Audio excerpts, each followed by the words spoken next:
Une entreprise annonce des profits records. Des dizaines de milliards de bénéfices, une croissance que peu de sociétés dans l'histoire ont jamais atteinte. Et dans la même semaine, elle licencie 8000 personnes. Ce paradoxe, ce n'est pas une fiction. C'est exactement ce que Meta vient d'annoncer. Et si on s'arrête juste une seconde pour y réfléchir, ce qui se passe ici est bien plus lourd de sens qu'un simple plan social de plus dans la tech.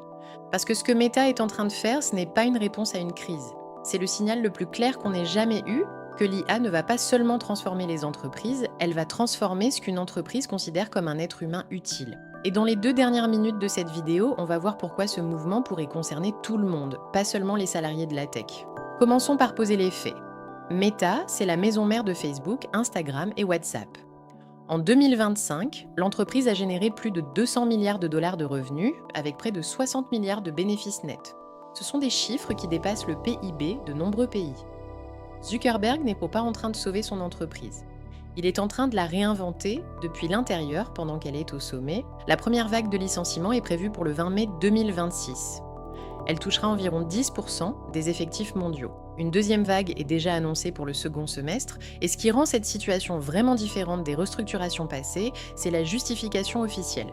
Ce n'est pas la conjoncture économique, ce ne sont pas des résultats décevants, ce n'est pas une mauvaise acquisition.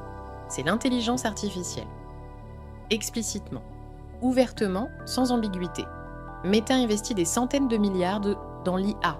L'entreprise a récemment acquis des startups spécialisées, réorganisé des divisions entières pour les fusionner dans une nouvelle entité qu'elle a baptisée Applied AI et transférer des ingénieurs de toute la boîte vers ce nouveau centre névralgique. Le message est limpide. Les humains qui faisaient certaines tâches hier ne sont plus nécessaires pour les faire demain. Pas parce qu'ils sont mauvais, parce que la machine fait la même chose, plus vite, sans congé, sans salaire. Ce qui est fascinant et troublant, c'est que Meta n'est pas un cas isolé. C'est l'exemple le plus visible d'une vague qui traverse toute l'industrie technologique. Entre janvier et avril 2026, près de 80 000 salariés de la tech ont perdu leur poste. Et presque la moitié de ces suppressions ont été officiellement attribuées à l'IA et à l'automatisation.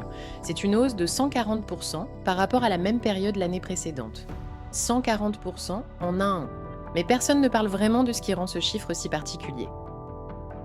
Ce n'est pas seulement l'ampleur, c'est la nature des postes supprimés. On ne parle plus uniquement de tâches répétitives, de lignes de production, de saisie de données, on parle de rédacteurs, d'analystes, de chargés de communication, de coordinateurs de projet. Des métiers qui demandaient jusqu'ici une formation, de l'expérience, du jugement humain. Des métiers que beaucoup considéraient comme à l'abri. Si ce genre d'analyse t'intéresse, et vu que tu es encore là, c'est clairement le cas, ce canal va continuer à décortiquer ces transformations au fur et à mesure qu'elles se produisent.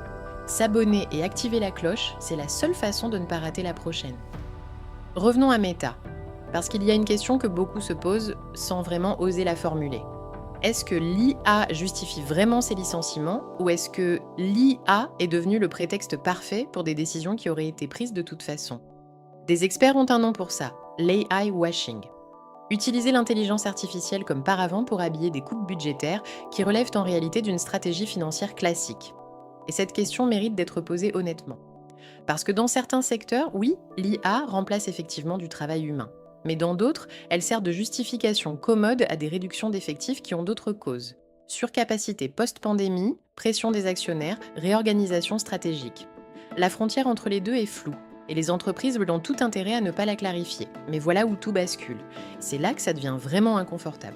Même si une partie de ces licenciements relève de l'AI washing, même si certaines entreprises exagèrent le rôle de l'IA pour justifier leurs décisions, le mouvement de fond, lui, est réel. Et il est irréversible, parce que les outils existent, les performances sont là, et les entreprises qui n'automatisent pas aujourd'hui seront dépassées par celles qui le font. Ce n'est pas une question de volonté ou d'éthique, c'est une question de survie concurrentielle. Ce qui se passe chez Meta, c'est donc moins une décision d'entreprise qu'un symptôme. Le symptôme d'un basculement qui n'en était qu'à ses débuts. Parce que si une entreprise au sommet de sa rentabilité, sans aucune pression économique extérieure, choisit de remplacer 8000 humains par des systèmes automatisés, qu'est-ce que ça dit de ce qui attend les entreprises qui, elles, sont sous pression? Et là, la vraie question n'est plus « est-ce que l'IA va supprimer des emplois ?» Tout le monde sait que la réponse est oui. La vraie question, c'est à quelle vitesse les sociétés vont-elles être capables de s'adapter? Parce que l'histoire montre que les grandes révolutions technologiques créent toujours autant d'emplois qu'elles en détruisent. mais pas forcément pour les mêmes personnes, pas forcément au même endroit et rarement à la même vitesse. La révolution industrielle a mis 2 générations à redistribuer les cartes. L'automatisation des usines dans les années 80 a laissé des régions entières sans reconversion pendant des décennies. L'IA, elle, va peut-être 10 fois plus vite. Et cette fois, elle ne s'attaque pas au col bleu, elle s'attaque au col blanc. À ceux qui pensaient avoir mis suffisamment d'années d'études entre eux et l'obsolescence. Ce que Meta vient de faire, c'est peut-être simplement ça. Le premier grand avertissement visible, chiffré, daté. Pas une hypothèse de chercheur, pas un scénario de science-fiction. Une décision prise dans un bureau, signée, annoncée et qui va changer la vie de 8000 personnes dans une entreprise qui n'en avait pas besoin financièrement. Alors la question qui reste ouverte, celle qui mérite vraiment d'être posée dans les commentaires, est-ce qu'une société a le droit de licencier massivement quand elle est rentable simplement parce qu'une machine peut faire le même travail moins cher? Et si oui, où est la limite?